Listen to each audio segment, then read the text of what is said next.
Hi guys, and welcome to episode 4 of Real Estate in Real Life. Today we're joined with Dylan Ferguson, who I'm very excited. He's one of the newer brokers in our company, but it doesn't mean that he hasn't forged an amazing path with the billables and the way he's conducting himself in the market. For anyone that doesn't know, the reason why we're doing these podcasts is to give a raw and authentic view at many different people from many different walks of life in the company who are all performing.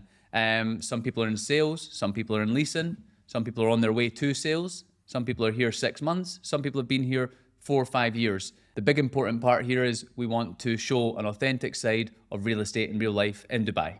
Hi Dylan, thanks so much for being here today. I know you're a busy guy. Oh yeah. But the first question I'd have would be your upbringing back home and what life was like for you in the UK. If you could just tell me a little bit about that. Yeah, of course. So I'm from the other side of Scotland than you are. From Glasgow, sunny Glasgow. So I grew up in a village just outside of Glasgow. Good upbringing. I'm very grateful for the start in life my parents gave me.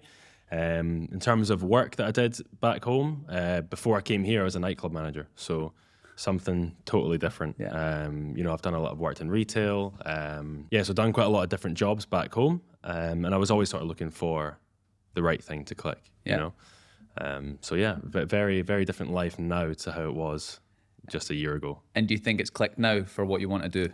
Totally. The stars are aligning, as you'd say. Brilliant. It's been a journey to get here. All the stuff I've done in the past, all these different jobs, after being at uni and then that not working out. But now it's what did you do at university? Mechanical engineering.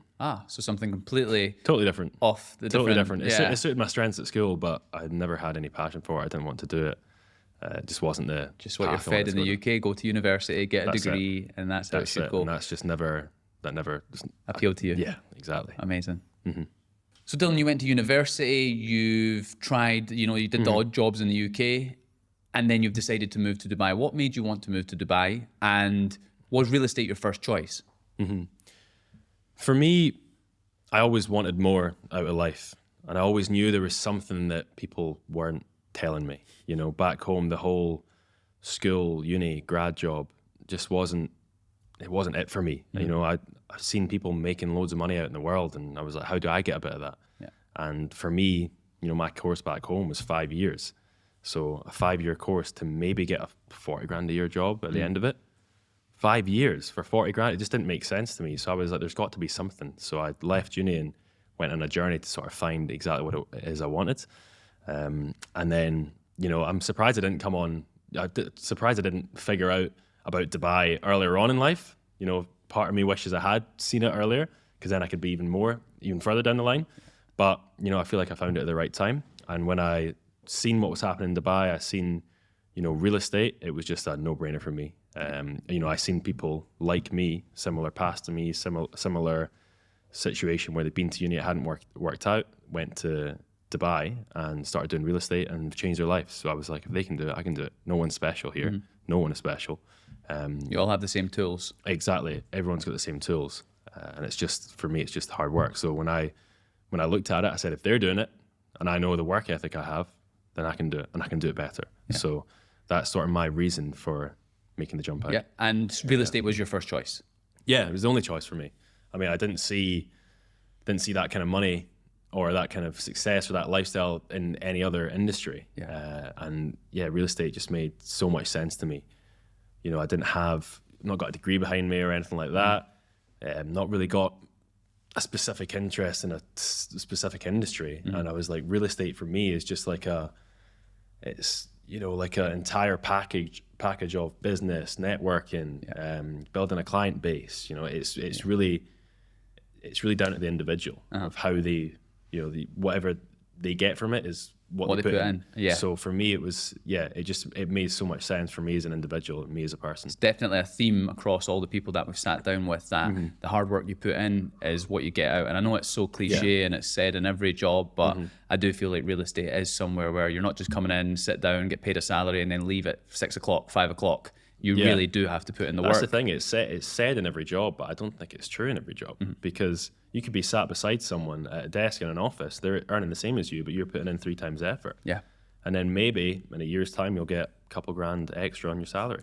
Whereas me, here, the board shows who's making the money. Exactly. There's no hiding. Yeah. If you work hard, everyone sees that you're working hard. And, in our office, we have money on the board. Whenever you do a deal, it goes up on the board. So people know he's done another deal. He's worked hard. So there's no hiding. Yeah. It's either you're in or you're out. You're working hard or you're not. You're so right. You're bang on with that one. So that leads me on to, with COVID, it led to a lot of people sitting in their house watching Netflix, seeing Selling Sunset, and myself, I'm a huge fan of $1 Million Listing and Selling Sunset as well. And it was something that when I first started getting into real estate, I loved watching all those programs. But what is the comparison between what you do day to day versus what it looks like on those shows, the glitz and the glam? Yeah. I mean, I love those shows as well. I think they do show the good parts of the job, which is the attractive parts. It's what people want to see. And it's what attracted me to coming here. But obviously the people that are on these shows have worked super hard to get to where they are. They work so hard behind the scenes. And obviously that's the stuff that's maybe seen as boring. So it's not portrayed, but it's there. And it's probably 90% of the job is the boring, tedious, late night, early morning stuff that we all have to do. And there's no way around it. That's where the real hard work comes in. Similar to anything in life, you've got to put in the legwork. You've got to have good foundations, good basics, and then you can go from there, reap the rewards from there on. But it's the hard work behind the scenes that people don't see, but you need to be willing to do it. I mean, we see hundreds of people, or I've seen hundreds and thousands of people over the years come over and think that it's just going to be turn up to a nice fancy villa, one viewing, and then suddenly you sell it. And it's not these TV programs' faults or anything like that. It's just they don't understand that there's so much more that goes on in the background to make that happen. And it's just making sure that the audience, or if anyone's thinking about it, is knowing that it's hard work. Yeah, and it can take time. There's deals that I've been, I've done a viewing, someone's put in an offer, the owner's maybe accepted it, or he wants them to come up a bit, and then a month later you're still in negotiations. So there's a lot of work goes in from getting to A to B, to getting a contract signed, to getting the transfer done. There's so much behind the scenes, which makes our job, harder than it looks initially. But if it was easy, everyone would do it. Exactly. And I think that's why most people that come here, a lot of people that come here to try do real estate, they end up not, they end up going in and demotivated, or realizing it's not happening as quickly or as easy as they thought. Exactly. Because maybe they've got false expectations. Yeah. Exactly. No, amazing. I completely agree, which is it's brilliant that we've got that view on it. So Dylan, you're one of our high performing agents. You've actually only been in sales in Dubai real estate. The figures that you're producing are obviously phenomenal, and I know you're a really modest guy, and it's not going to be you bragging about it, but you've only been in sales really in Dubai for 6-7 months. And you've already established yourself as one of the most professional and high performing brokers, and there's a really amazing path that we can see for you already. What challenges are you facing just now? Okay, first of all, thank you. But in terms of the challenges, I mean, there's different challenges every single day. Every deal brings another challenge. And I think that's something maybe I pulled from my past retail experiences. When, you have a customer in front of you or a client in front of you, you need to tailor your approach to them. Not just, you don't have a simple, cardboard cutout that applies to every client of everything. It's also, don't try and make a quick buck. It's about serving the client, so that, I would say that's the challenge you have, is everyone's different and every client has different needs. So you need to find out exactly what they are, whether they're a buyer, whether they're a seller, and you need to work to fulfill those. And some people's needs are unrealistic. You have that. You have some people coming in, some buyers that expect so much, and you just have to work and approach it in a way, maybe how you bring their expectations down, or there's a lot of, it's a people business, so there's a lot of negotiating, there's a lot of working with people, and that's probably the biggest challenge, is just the people, because everyone's different. No, you're right. And even though you broke it down into buyers and sellers, those buyers and those sellers across a buyer spectrum, you've got investor, you've got end user, you've got someone who's buying a property for the daughter, you've got person with mortgage, you've got person with cash, you've got so many different facets of the purchase. And then the same with the seller. How motivated are they? Is it a distress sale because they need to get their money? Is it something where they have a lot of money and they're not bothered about it? And there's all these different options. And I think navigating the market right now it's a real testament to good brokers out there, because you're not trying to make a quick buck. Or I know that at White & Co, you're not trying to make a quick buck. You are genuinely working for the client, and the commission's a byproduct. Exactly. That's the bonus, and that's what's, I think, setting you apart big time in the market at the moment. So yeah, I'm not going to keep throwing compliments at you, but No, thank it's you. fantastic. You can keep them coming.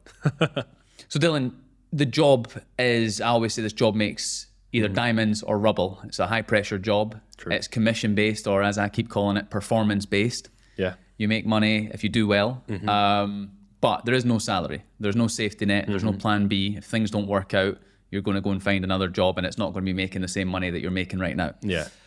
What keeps you in this industry, and is it life-changing? Okay.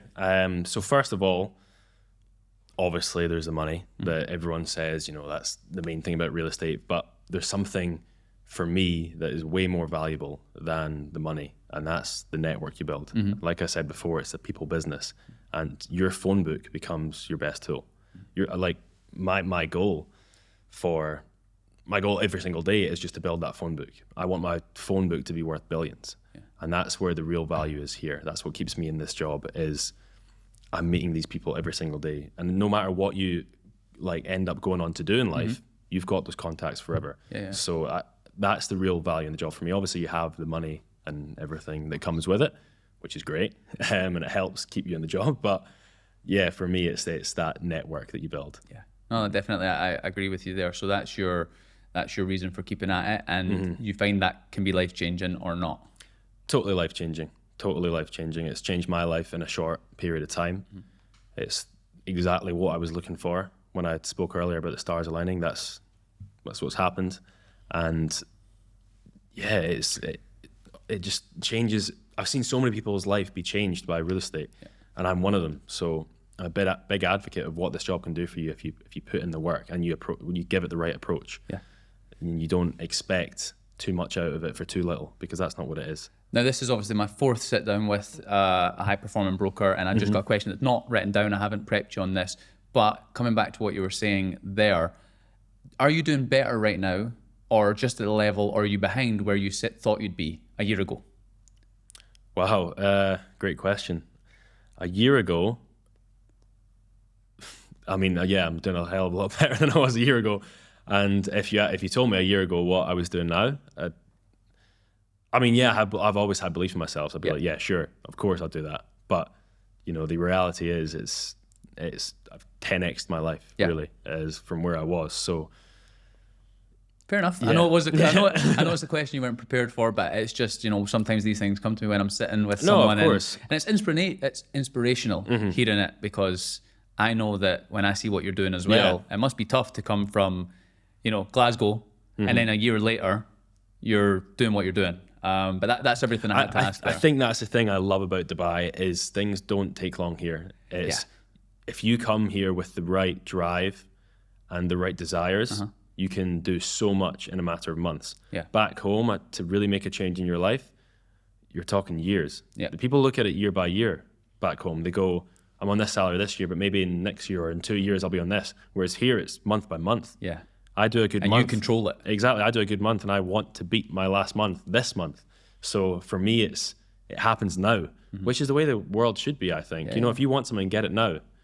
Put in the hard work now and get the rewards now. It's not about, you know, it's we're brainwashed to think you you do it now and you can get the rewards in 40 years, 30 years. Whereas exactly, like that's why as soon as I finished school, went to uni, it just didn't click with me, because I was like, I need to do this for another 5 years. I've studied my whole life in school, and now I'm studying again for another 5 years. It just didn't make sense to me. I was like, what if you studied the stock market for those 5 years? You'd be a millionaire. Real estate for those 5 years, millionaire. Crypto, whatever it is. Your time is so valuable. It's the most valuable thing you have. Yet people are so willing to sacrifice all that time to maybe get a job that they maybe want to do at the end of it. It just doesn't make sense. You know what, you're preaching at the choir. It's, completely agree with you. That's fantastic, Dylan. Thanks. Obviously, you are performing very well, and you're doing that at a very quick rate. Might be a tough question because things are happening so quickly for you, but where do you see yourself in a year? And just know that while we're recording this, a year from now, we'll be sitting down and going, have you achieved it? You know, keeping ourselves accountable. Yeah, it's an interesting question, because even when I went into sales, I asked myself, where do I see myself in 3 months? And it's hard to answer, because I went out and smashed what I thought I was going to do in 3 months. I blew it out of the park. So it's hard for me to set like a monetary goal or anything like that, just because you never know what happens here. Next month, I could set a monetary goal for like a year's time, and then next month I could do a deal that doubles that in 1 month. So it's hard to set those sort of goals, but the goals I set myself are lifestyle goals, like upgrading my life. I like to see myself as a character, like in GTA or one of these games you play. You upgrade your character. Well, you've seen what you've just done now is you've went and got an apartment in the area that you work in the most expensive tower, so that you are rubbing shoulders with the kind of clients that you're selling in that area. And, you know, that's the definition of putting yourself in the right position and putting yourself in the right place to continue doing business with like-minded people. Exactly. So those are the goals that I set myself, is upgrading my life to get me around more people, to get me more business. So I suppose in a year from now, I just want to have a bigger phone book. I want to have, you know, other memberships of different clubs that I can be part of, you know, so that I'm, again, rubbing shoulders with these people. So it's hard for me to give a specific answer, but for me, it's just upgrading every aspect of my life. Yeah, no, I completely understand. Which if I can look back in a year's time and say I truly have, like, name an aspect of my life and I've upgraded it, then I'll be happy. You know, if you ask whether it's health, whether it's business, whether it's, you know, where you're living, or whether it's the people you're hanging around, whatever it is, if I can truly answer, I've upgraded every single aspect, then I'll be happy, I'll be fulfilled, and I know I'll do it. Yeah, no, that's good, and we will be looking back from there. But no, that's fantastic, Dylan. Thank you. So I've been asking the guys who've been in here recently, and I'm going to continue asking people because I think it's very important in this job. What's your why? You know, I know what mine is, and hearing what the other guys are, it's very inspirational. What's your why? What's pushing you on every single day through the tough times? Yeah, it's a great question. And honestly, for me, it's my last name. My last name means everything to me. I seen where my dad started in life, and then where he took the family to, what he did for me, my brother, and my mum. And I look at that, and it's my biggest inspiration. And he's taking the family from 0 to 100, so I want to take it from 100 to 1,000, 1,000 to 1,000,000, you know? I want to leave the family name in a better place than where it started. And for me, that's always been my why. After I left uni, I read loads of books, and I started to, things kept popping up. Every, you know, they say success leaves clues, and every CEO I was reading, or every guru, they were all saying, what's your why? Find your why, find your why. And for me, that's it. It's the family name. People say, how can you move away from your family and your friends back home? And they don't understand. I'm doing it for them. I'm doing it for the family name. You know, it just makes so much sense to me that that's why you should strive for the best, is for your family, for that name, because that means everything to you. Definitely. No, I completely get you, and that's wow, what an answer. Getting goosebumps here. But no, it's amazing. And you know, as I continue doing this, I hear more and more different whys, and at the end of the day, a lot of them are actually following the same suit. But and I'm sure that they are immensely proud. And you'll be able to continue growing the family legacy. That's the thing. I mean, even whenever I wake up in the morning, I look at the downtown skyline. I've got a great view of the Burge and everything, and you see Emar on every building, right? And you just think, wow, imagine your name was in the building. Imagine my name was in the building. And that's the sort of stuff you need to strive for. Yeah. And whether it happens or not doesn't matter. But the fact that those are that's where your target is, you know, that's where your sight is, then, you know, even if you miss that goal, you're still going to land. You're going to land somewhere. An unbelievable you know, level. You aim for the moon, you'll land on the top of a hill at least. So, yeah, that's just what drives everything I do. Amazing. So Dylan, obviously you went through the process only a year ago or just over of moving here and, you know, applying for companies and seeing what's out there. What advice would you give to someone who wants to make a move and is searching for the right company? Yeah, I suppose it is really fresh in my mind because I did just do it about a year ago. So what I would say is, especially if you're coming from the UK, you're not in Dubai, you've never been in real estate, at face value, a lot of the companies will look the same, and you won't have any idea what's good and what's bad.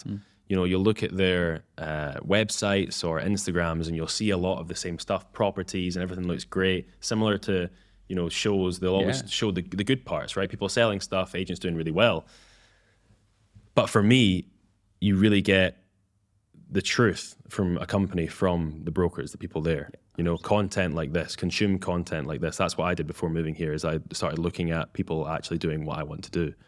And if they were happy and they were doing the things, achieving the things I wanted to achieve, then yeah, I'll go work for And that so can company. you. Exactly. So for me, it's listen to the brokers, you know, so consume content, what we're doing just now, and every other interview there is for every other company, and then make your mind up. But one thing that's really good about you, Calum, and you do really well, is your Instagram. You know, you're very transparent on everything. You'll post stories, you'll, you know, do things like this, little one-to-one interviews where you expose everything. You're not hiding everything. So you're very transparent in that sense. And I think the favorite thing for me about White & Co is, you know, you incentivize brokers so much. You want them to have the best experience. So obviously, you know, there's commission structures, all that sort of stuff, but beyond that, you're giving so much to the broker, which for me is just everything, because you want to be in a good environment, and the best way to have a nice environment is have everyone be happy, have everyone incentivized, you know, have everyone working, driving for the same goal.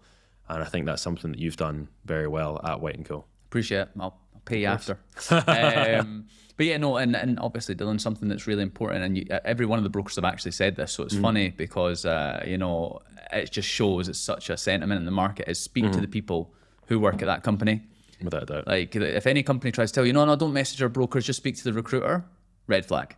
Oh, yeah. You know, you can message anyone at White & Co. and there's nothing to hide because, like you said, I'd be very embarrassed if we sat here doing all these podcasts, lying to everyone, and then they come over and they go, oh, it's nothing like it. Exactly. You know, because the boards are there for everyone to see. We've got 10 sales boards just on the sales floor. You can't walk 5 feet without seeing whose names are at the top and how much they've earned and so on and so forth. So yeah, it's something that's very important to me, is being transparent, because I went through the phases of being at other companies and being sold the dream. Yeah. So I don't want to do that to anyone else. Exactly. And then my name, like you're saying, your name's important. My name, White & Co, is just dragged through the mud. It's nothing like you thought. So yeah, amazing, and I appreciate the compliments. No, of course. But I think so to touch on something you said there as well, you said a lot of companies will sell the dream. And it's a difficult line to sort of navigate because, you know, even if I tell my story, it sounds like I'm selling the dream, but it's true and I'm living it. So it's hard for people to say you can do this, but then if people come and they don't do what I've done or what other brokers have done, then they'll be disappointed. They'll say I was sold the dream. So it is a difficult line to navigate. But one thing I always say when I've had some friends back home ask me about the job, I tell them the honest truth. I'd be like, are you really ready to sacrifice everything, work 7 days a week? Yeah. You know, outwork all your competition, have those days where your hairs are going grey and you're ready to pull your hairs out because a deal's fallen through or whatever. Like, it's not all sunshine and rainbows. It is a very tough job. So if you're not ready for all that, don't bother. So I'm very honest. I'm very until I know what the person's like. If I see little bits of myself in them where they've got that drive, they've got the hunger, come do the job. But if you've not got that, then no, I agree. Me, I agree wholeheartedly, and it's a shame because I've seen so many people over the years come over, and they could have been amazing and just didn't get there, which will bring me on to my next question. But fantastic answers there. Thanks, Dylan. No worries. So this person, they've watched the videos, they've interviewed at a few companies, and they've decided they're going to make the move to Dubai, to whatever company it would be. What advice would you give them as a new broker, young and hungry, ready to go in the market? I think, obviously I touched on earlier saying be adaptable to everyone's needs, every client, every situation. That's one thing. But the main thing for me is be willing to outwork everyone and just don't get disheartened when things don't go your way. Because if I let that happen to me, I wouldn't be here right now. My first ever deal here fell through. I was on the way with the contract to the client, and then the owner called me and said he had a higher offer. So that happened to me. I could have went one of two ways. Could have crumbled. I could have crumbled, or I could have been like, you know what? On to the next one. And that's what I did. And that's what you need to be prepared to do time and time again, because, you know, it's a competitive industry out here and stuff doesn't always go your way. More often than not, but be spinning enough plates so that if you drop 4 of them, you've still got 2 going. So that's what I always say to people is that. And then the other main thing is be positive no matter what happens, because it's negativity here is the poison. You'll see it in the office. As soon as some people start being negative, there's a little group of negative people, whether it's in a group of new starters, and then all of a sudden 3 months later, you know, they're not in real estate anymore because they talked themselves out of it. It's if you bring negativity into the office, just don't come near me. Yes, have a positive outlook no matter what. Whether a deal falls through, whatever it is, still be positive. What did you learn from that experience? You know, how can you take that on to the next thing? That deal that fell through for me, I still had the tenant. So I managed to flip him round within a day, got him into another property and rented him that one. That was when I was in rentals. So within a day, I managed to make a wrong a right. But that wrong at the time initially felt so, my first deal was so close. I had the check, I had everything, and everything crumbled. And if you'd have sat wallowing on it, and the next day you don't want to go into work, you might not have done that first deal. Exactly. So quickly. So the deal crumbled, but I didn't crumble, and that's the important thing. Yeah, no, definitely. And I do want to touch on what you just said there, the negativity that can come in, any office. And we've seen people in our office that we've had to obviously, unfortunately, say goodbye, because negativity does spread very quickly, especially in a commission-only sales role. Yeah. And all it takes is one person walking to the next person going, oh, my deals fell through, to then the next person going, oh, my deals fell through too. Maybe it's just this industry. And it just becomes a story. Exactly. And you're right. Then after 3 months, those people aren't right for real estate. And that's cool. And I wish them all the best wherever they'd be and whatever they're doing. But I'm also really proud of them for trying. Because sometimes, you come over and maybe they have been, have a different perspective of what it was going to be like. Yeah. And that can happen. But you're right. Yeah, there's no room for negativity in this industry. Otherwise, it also blows my mind when I see people leaving the industry because they've been in the office, they've seen the money people are making, they see the numbers going on the board, yet they still walk away. And they go be a receptionist somewhere for... Exactly. It blows my mind because... And there's nothing wrong with receptionists. I'm just saying... Of course, but you have an opportunity at your fingertips and you let it slip through. And for me, it's just down to the belief. They don't believe in themselves. If you believe in yourselves and you think, like you look at me at what I'm doing, I'm not special. I just work hard and I've got a great mindset. Just develop those skills and, success will come as a byproduct. So for me, I just can't believe it when I see people leaving the industry. I don't understand it, but, it is what it is. Yeah, so coming off the back of what you just said there, is this industry for everyone? And are some people here for the wrong reasons? I think to put it simply, if you're not afraid of hard work and you want to change your life, yes, it's for you. If it's not, if those things aren't what you want to do, then no, it's not for you. And I think everyone wants to change their life. So again, it circles back to the hard work. It's the hard work. If you're ready to put hard work in, then yeah, you'll succeed. But if you're not, then that's it. And yeah, people are here for the wrong reasons. I mean, we're in one of the best cities in the world, in my opinion, the best city in the world. Yeah. And there's so many distractions here because it is so good.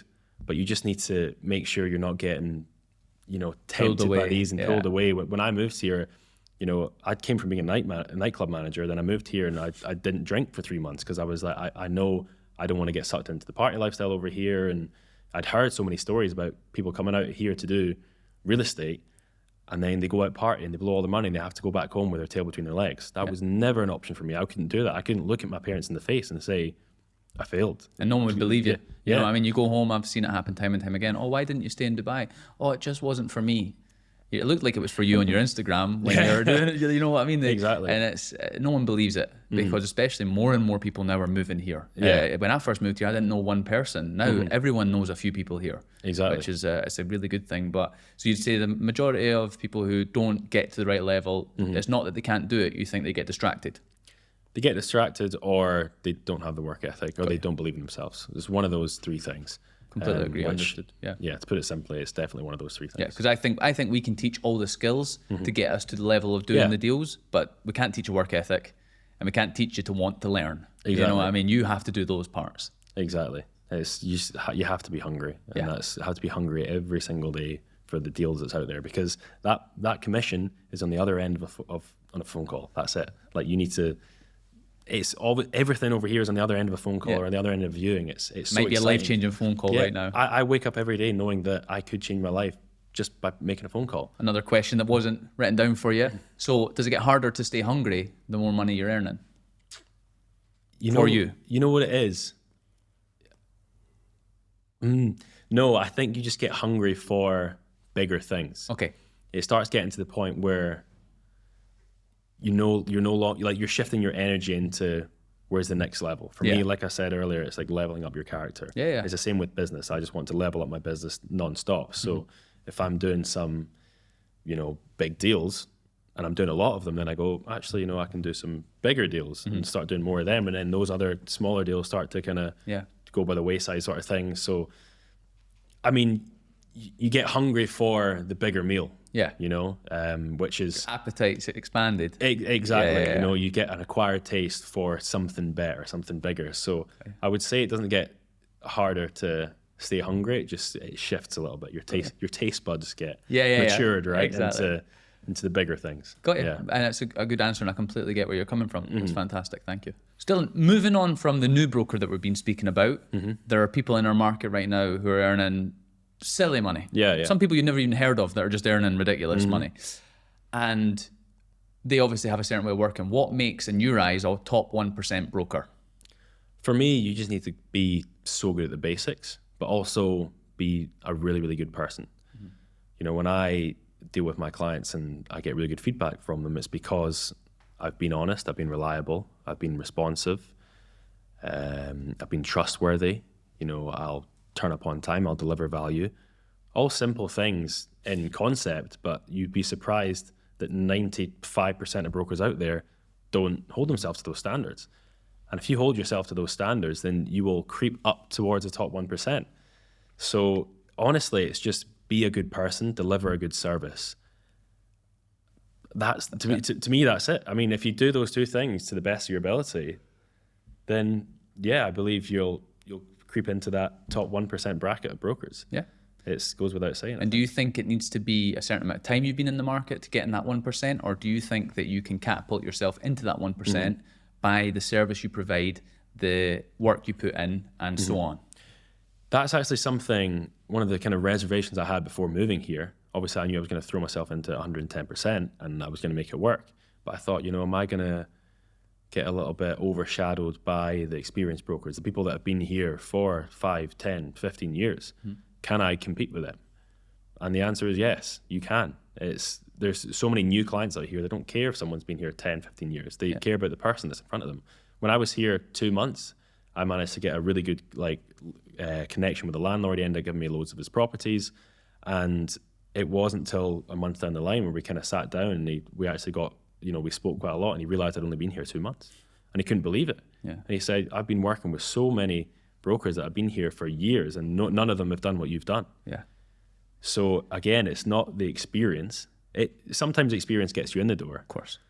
But if you can find out another way to get in that door, then it's all about the person you are. And yeah, if you obviously deliver the value and the service. So yeah, again, like I said, it's one of the things I was worried about coming here, but it's as soon as when you get here, you can rise to the top fast if you work super, super hard. Amazing. Well, you're definitely on your way there. And I love seeing it. So Dylan, you're very similar to me in the aspect of Dubai and how much you love it. And they know, I don't think you'll ever leave this place. I know I will never leave this place. I cannot sing more about how much I love Dubai to everyone. Regardless of if they want to come to Brokerage or do whatever, please move to Dubai. What do you love about this place and what keeps you here? Wow, where to start? Whether it's lifestyle, weather, money, people. I think people is a big one for me. The people here are all quite of a similar mindset, especially in this industry. The people that are, doing well are all very similar in the sense that they know what they want, they have a great work ethic, and they align in a lot of their values. So that's sort of the main thing for me that I love about Dubai, is that I'm just around winners. In every industry, there's winners here. You see it in the streets. I mean, just the short journey to the office, you see about 10 G-Wagons. Yeah, I know. And not to mention how many Lamborghinis and Ferraris, you see it, and it's exciting. And you almost get numb to it. It becomes your norm. Yeah. Which if that's your standard, then you can soar so high because, you're getting used to that stuff being around you, that amount of money being around you, those people, that mindset that, you absorb it. Yeah. And it's something I've always had, and maybe it was kind of difficult to find a lot of people with a similar mindset back home. So I just moved somewhere where everyone was like that. Yeah. So for me, it's the people. Honestly, and everything else. Yeah, of course. But the people, which I'm sure you'd agree with, is the people you've met here are life changing. Yeah, no, definitely. And I have something just as a disclaimer to say to that, because obviously the past 3 people I've sat down with, they've said similar things, the mindset of a lot of people out here. We're not talking about the people that come over here for the wrong reasons. Yeah. And because we don't bump into them, because they're at beach clubs all day. Oh, yeah. Or they're at brunches every weekend. They're not people I deal with, no. They're not the people that we see. That's me and you. I don't know about other people, but What we're talking about is the day-to-day people who've came here to make a life for themselves. And you got to think, almost all of us are in the same boat. We all moved here with a goal, with a dream, with a plan, and we're all working towards it. So, you know, even things like my favorite things, just being able to get an elevator and not everyone standing with the face like thunder, as we call it in the UK. You know, imagine getting in an elevator in Scotland and saying, good morning. They'd growl at you. You know, it'd be crazy. So I definitely agree with you. There's something over here regards to opportunity and the way people thrive. I think, you're definitely right there. And it's something that, for some reason, a lot of people back home, they look at Dubai and they just think it's one big beach club or a party and, you know, people showing off their money. Yeah. They don't realize there's a massive infrastructure of a city behind it. Loads of people living here every day, turning up to work. And for me, whatever job you're doing in the UK, do it over here, you have a better life. You don't have to come and go to those beach clubs and do that. You can live a normal life like me and you do. Get up in the morning, go to the gym, go to work, go home, have dinner, watch Netflix, see your partner, see your whatever, you know, and at the end of the day, have a hobby. It doesn't have to be what the sun or whoever makes it out to be, you know what it's like. So I completely agree with you. Do you think you'll ever leave? Until there's a city that entices me as much as Dubai does, well, that's not going to happen. I mean, if all of a sudden Saudi or something was the new Dubai and we had to go there because it wasn't a question like me leaving Scotland to come here, then But as of just now, no, there's nowhere I'm going anytime soon. If Dubai continues to be the best city in the world, then yes, I'm here. Amazing. Yeah, I go where the money is as well. Of course. So you're not going anywhere. Still back to you and yourself living here, one of the most exciting cities in the world. We've spoke about the beach clubs and all that, which we don't go to. What do you like doing in your spare time? For me, health is a big thing, and it's quite easy to live a healthy lifestyle in Dubai. It's also easy to live an unhealthy lifestyle, but we spoke about that, beach clubs and brunches. But the facilities here, whether they're in your building or whether, you know, you've got an amazing gym down the road or, you know, a beach to go running down or whatever it is, that's what I love doing in my free time. But apart from that, I like to keep my schedule busy. I don't believe in burnout. It's not something that's ever happened to me. I remember my parents sometimes being like, oh, you know, Dylan, you're picking up all these shifts, you're working these night shifts here and there. I probably shouldn't say it, but I agree wholeheartedly.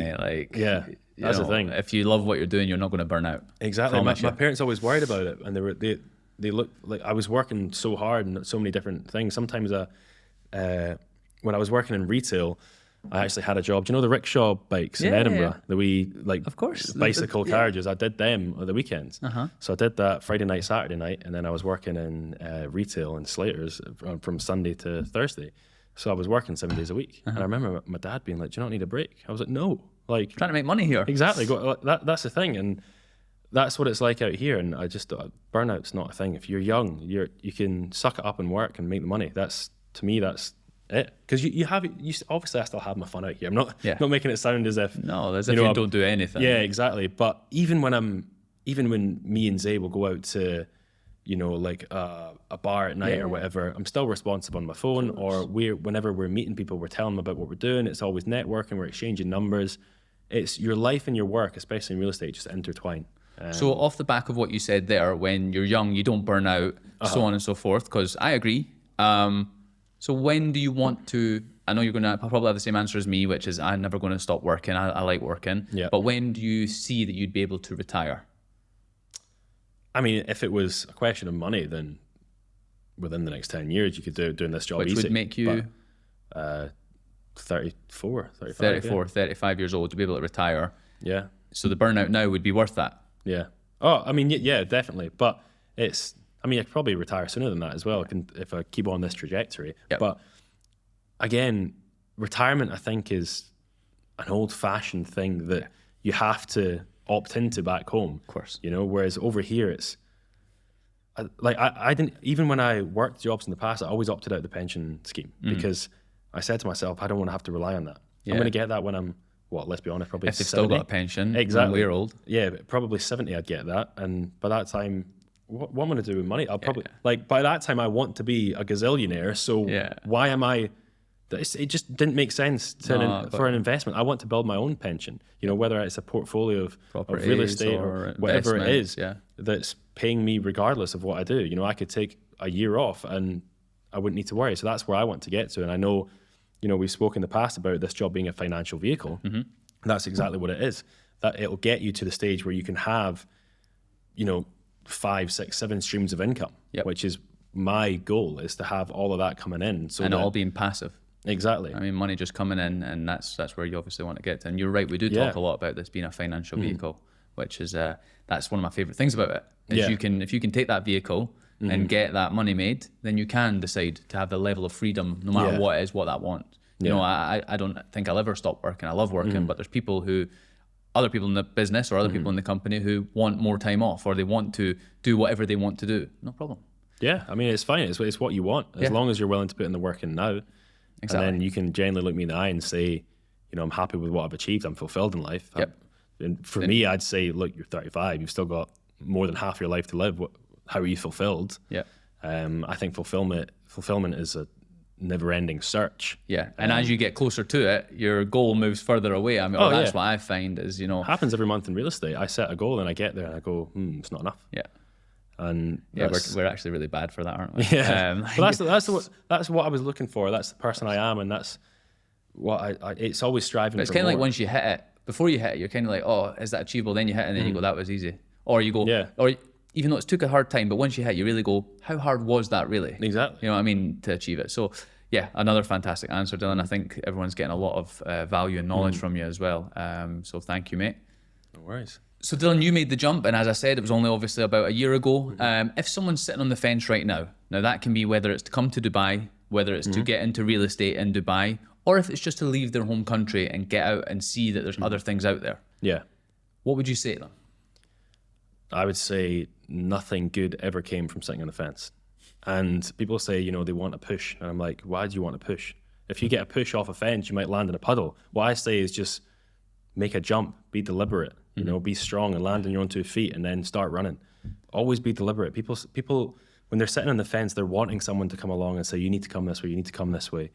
And half the time they want to go back because they just don't have that belief. I just say, you know what, screw it, just jump. Yeah. Just do it. That's how I've always been. If I find myself sitting on a fence, I'm not in the right place. Sitting on a fence, what is it doing for anyone? Yeah. You're not on one side, you're not on another side, you're just in idle. Yeah. And especially if you're young, what are you doing? Take the risk, take the jump. Like, that's one thing I've always said. While I'm young, I'm going to take as many risks as I can because I don't have anyone I'm not responsible for anyone else other than myself. And I know that I can get through anything.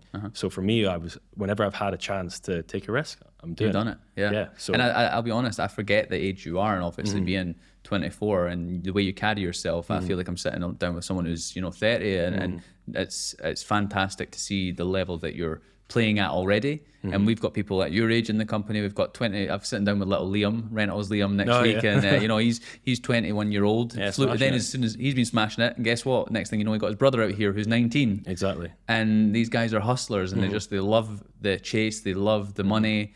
So you'd say there's nothing good that comes from just sitting on the fence. If you're going to do something, be deliberate about it. Always do things with purpose. Be deliberate, be strong. Like I don't see how people can, just drift through life like a feather. I don't like letting the wind blow them to the left or the right. What good is that doing you? I suppose if you do want to move to Dubai or leave your home country to go somewhere, you should have a plan, and it should be a deliberate choice. Exactly. It shouldn't be something that someone needs to come along and go, oh, why don't you just try it? Like it shouldn't be a conversation like that. It's a big move wherever it is. Oh yeah, and you're either in this industry, you're either 100% in or don't bother. Yeah, we're in 100% agreement there. Exactly. Yeah. Fantastic, Dylan. And again, that comes from someone who only made that jump just over a year ago. Exactly. And I was quick with it. It's, some people, they like to sit on these decisions and everything. I'm like, you know if it's right or not.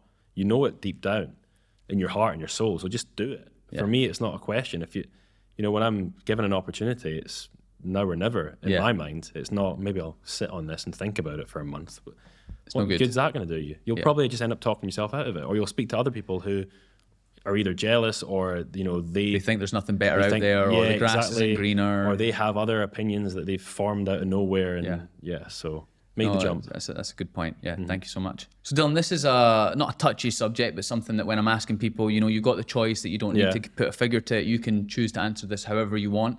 And for my selfish purposes, I want people to know that these are real figures. And when you walk into the office on whatever day it would be, that the board is there and you can go, wow.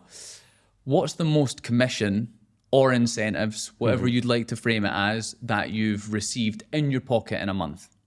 The money question. The money question. Money question, and it's a taboo subject that for some reason people don't want to speak about. When it's literally, taboo, isn't it? It makes the world go round and people don't want to speak about it. I don't get it. For me, it's exactly what I wanted to hear when I was looking to come out here. Yeah. I was like, just tell me how much you can earn. Tell me how much can you make in a month? Because I want to make it, and I know I will. So yeah, I suppose the most I've made was probably last month. Actually, last month was my best month. So July, when it's meant to be quiet in Dubai, just shows that if you work hard, doesn't matter what people say. So it's quiet, it's the summer, it's hot, everyone leaves. I made money. But yeah, I think I had over 300 on board. So my take home was just under 200,000 dirhams, which it's about £40,000. 40 to 50,000 pounds. Yeah, which almost double my yearly salary back home. Yeah. No. So the important part, double your yearly salary after 5 years of uni. Yeah. No, I dropped out uni after 2 years. But if you had been there the whole time, Yeah. it would have been around about 40k or maybe a bit more. Who knows? Cost of living in the UK, and then you earned that in 1 month, tax free. And you're obviously this year you're on for a brilliant year for a for a broker who's just moved into sales only 6 months ago. And I think anyone watching this will know why, because the way you're conducting yourself, the professionalism. Why do you think people back home don't want to believe these sort of figures, considering that they can message anyone at the company and ask, what did Dylan do last month? Yeah. Why do you think people don't want to, or why do you think they don't? It's because it then justifies to themselves why they're not doing it. Okay. And I don't get it when people try bring people down, or go, oh no, that can't be right, that can't be true. It's just them internally saying to themselves, like, that must be false, and it makes them feel better because their situation isn't where it wants to be. So I think that's mainly why. And people just don't want to, for some reason, don't want to speak about money. And I'm like, but we all. It's a very UK thing because you guys are performance based and you literally have the boards there. Everyone knows what you're earning. Yeah. But I think in the UK, everyone gets, here's your salary, don't tell anyone. Yeah. There's your pay, don't tell anyone. And I think that it's been bred into us as a society, don't talk about money. Because as soon as everyone starts talking about money, then everyone has the power. And that's the thing. I think there's two approaches to it as well. As soon as I hear how much someone's making a month, I go, how can I make that? Of course. What are you doing? Tell me the secret. Whereas other people go, oh, look at him, he's cocky or arrogant, whatever.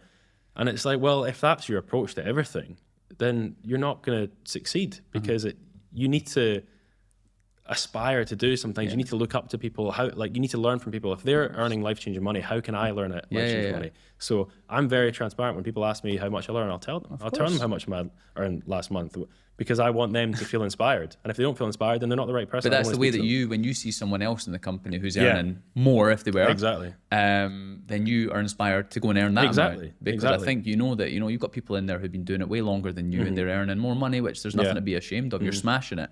But that then gives you a level to go, I want to aspire to that. Oh yeah, and it's good as well because it's sort of like that friendly competition as well. We're on a leaderboard, and you want to be top of the leaderboard. Definitely. My whole life I've wanted to be number one, so it's that friendly competition where you all sort of try one up each other, and I love the fact that. Do you think anyone in the company doesn't like seeing other people do well at White & Co? No, not in our company. I think that's something that exists out there a hell of a lot. But I think when people move here, they want to be around winners. And if someone was like that in White & Co, I'm sure you'd get them out the door because that's poisonous. Like, what are they doing in a company where everyone's so transparent with how much they earn? Everyone claps whenever we see money go on the boards. Are you fake clapping? Are you not happy? So if we all, the more money we all make, it's better for everyone. A rising tide rises all ships, or raises all ships. Yeah. Exactly. No, I agree. And thanks for the honest answer there. And you're right, it is the sort of thing you want to see. No one told me what people were actually earning when I first came here either. And it's tough to, Yeah, exactly. It's tough to believe. That brings me on to my final question, Dylan, which is what statement or saying, do you live by? Oh, that's easy. For me, it's seek discomfort. Okay. The comfort zone is the biggest killer. I know a million people say it, but for me, it's never been truer. And yeah, if you're in a situation where you're nervous or you're a little uncomfortable, you feel like you're out of your league, a lot of people will wither away and go backwards. Whereas I say you're in the right place. Yeah. If you're feeling like that, you're in the right place. I come from an acting background as well. I did a lot of acting when I was younger and just before I left as well. And you know, nerves are a good thing. It's your body's way of telling you that you're about to do something big, something massive, something you're going to put on a spectacle. Mm-hmm. So for me, it's always, I need to seek that discomfort, because then I know I'm doing something right. Because whenever you do something for the first time, I remember my first viewing in Dubai, I was sitting there, I have no idea, almost shaking on the viewing. And now you're like, what was I even worried about? Exactly. But I knew I had to go through that to get to the next level. Mm-hmm. Your next level always lies on the side of discomfort. Yeah. You know, you need to be discomfortable to then you need to be uncomfortable to then be comfortable. Yeah. And your comfort zone just constantly expands when you're doing things like that. So that becomes the standard for you. Exactly. So seek discomfort. I live by that. Amazing. And that's the last question I had for you, Dylan. And just again, another little disclaimer is, you know, over the past 6 months at the company, you've done phenomenal things. And even when you were a rental broker, you know, I'm sure you absolutely smashed it. And we're really excited to see where you go from here. Thanks so much for doing this. I again know how busy you are. Yeah. I know, just as we were coming in, I got an offer on the phone. I was like, I need to speak to you in an hour. I've got a podcast with Calum. Don't tell me that. Get out. I know, that's the lifestyle though, isn't it? That's the job we do. But yeah, thanks so much, Dylan. Of course, no problem. Thanks, Calum.